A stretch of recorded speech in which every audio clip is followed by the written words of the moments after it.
মুক্তিযুদ্ধের পক্ষের যেই সব মানুষ আছেন তারা টার্গেট হবেন।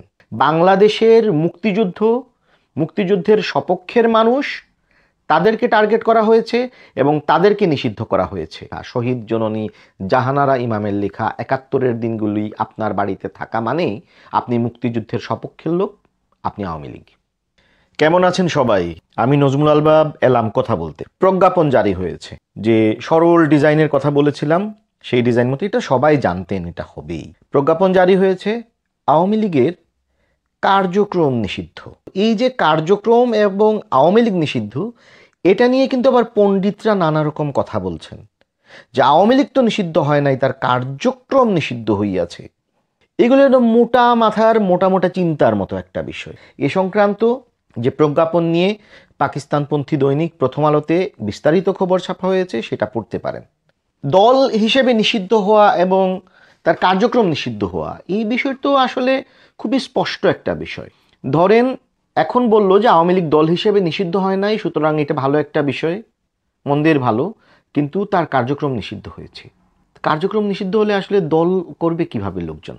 এর লেজ ধরে তো আরেকটা খবর এসেছে, সেটা হলো নির্বাচন কমিশন। নির্বাচন কমিশন কি বলছে? নির্বাচন কমিশন বলছে প্রজ্ঞাপন যখন জারি হবে সেই প্রজ্ঞাপনটা তারা পর্যালোচনা করবে এবং দ্রুত সিদ্ধান্ত নেবে। কি সিদ্ধান্ত নেবে?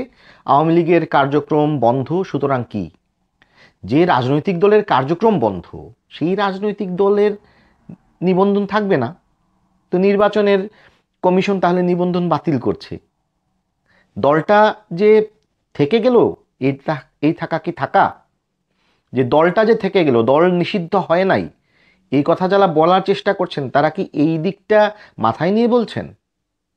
এর চেয়ে বড় আরেকটা ঘটনা ঘটেছে, সেটা কি, এবং ওই বিষয়টাই আলোচনা হওয়া উচিত। পুলিশ বলছে যে তারা এখন, এতদিন তারা যা করতে পারেনি এখন সেটা করবে। কি করবে? যে আওয়ামী লীগের যে কার্যক্রম, এই কার্যক্রম যারা যেখানে যেভাবে পরিচালনা করবে, ধরেন এটা সভা হলো, তথাকথিত গোপন সভা হলো, সোশ্যাল মিডিয়ায় কেউ তার পোস্টের মাধ্যমে, ভিডিওর মাধ্যমে আওয়ামী লীগের কাজ করলো, তাকে তারা ধরবে, তাকে তারা অ্যারেস্ট করবে। এখন আওয়ামী লীগের কাজটা আসলে কি? আওয়ামী লীগ কীভাবে নির্ধারিত হবে? গত ৮-৯ মাসে আওয়ামী লীগ কি, আওয়ামী লীগ কাকে বলে, কাকে বোঝায়, এই সরকার তো সেটা নির্ধারণ করে দিয়েছে। খুব সহজভাবে বললে, একদম স্টেট কথায় যদি বলা হয়, তাহলে মুক্তিযুদ্ধের পক্ষের এবং বিপক্ষের শক্তি, মোটা দাগে এটাই হলো বিভাজন। এখন ধরেন মুক্তিযুদ্ধের পক্ষে একজন মানুষ কথা বলছেন, তিনি কি বঙ্গবন্ধু ছাড়া কথা বলতে পারবেন? তিনি ৭১ ছাড়া কথা বলতে পারবেন? তিনি ৩০ লাখ শহীদ এই বিষয়টা অস্বীকার করে কথা বলতে পারবেন? এই বিষয়গুলো তো সরকার পছন্দ করছে না। এই বিষয়গুলা এই সরকারের মূল সঙ্গী যাদের সরকার, সেই জামাত তো এটা পছন্দ করছে না।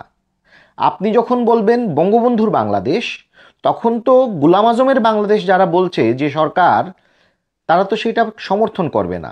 এবং আপনি যখনই বঙ্গবন্ধু বলবেন তখনই তো আপনি আওয়ামী লীগ হয়ে যাচ্ছেন। এখন মুক্তিযুদ্ধের সপক্ষের শক্তি যারা যারা মুক্তিযুদ্ধকে ধারণ করেন, তারা কি সবাই আওয়ামী লীগ? না, তারা সবাই আওয়ামী লীগ না, কিন্তু তারা বঙ্গবন্ধুকে ধারণ করেন। বঙ্গবন্ধু সে উচ্চারণ করবে, জয় বাংলা বলবে, মুক্তিযুদ্ধের স্লোগান, তার প্রোফাইল পিকচারে সে বঙ্গবন্ধুর ছবি লাগাবে, সে আওয়ামী লীগ হবে, তাকে পুলিশ ধরবে। আওয়ামী লীগের নিষিদ্ধের নামে, আওয়ামী লীগের কার্যক্রমের বিরুদ্ধে অভিযান পরিচালনার নামে, সেটা তো আমরা জানি কীরকম অভিযান হবে।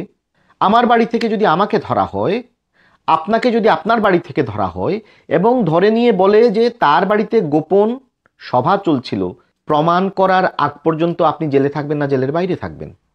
আপনি ফেসবুকে যখন জয় বাংলা লিখবেন, আপনার প্রোফাইলে যখন জয় বাংলা থাকবে, আপনার প্রোফাইল পিকচারে যখন বঙ্গবন্ধুর ছবি থাকবে, মুক্তিযুদ্ধের একটি ছবি থাকবে, এই প্রতিটা জিনিস আওয়ামী লীগ ধারণ করে। আপনাকে কি আওয়ামী লীগ বলাটা কঠিন হবে না সহজ হবে? সুতরাং মুক্তিযুদ্ধের পক্ষের যেই সব মানুষ আছেন তারা টার্গেট হবেন, তাদেরকেই টার্গেট করা হবে। এবং এই যে আওয়ামী লীগের কার্যক্রম নিষিদ্ধ করা হলো, এর মাধ্যমে আওয়ামী লীগ না, এর মাধ্যমে বাংলাদেশের মুক্তিযুদ্ধের সপক্ষের মানুষ তাদেরকে টার্গেট করা হয়েছে এবং তাদেরকে নিষিদ্ধ করা হয়েছে।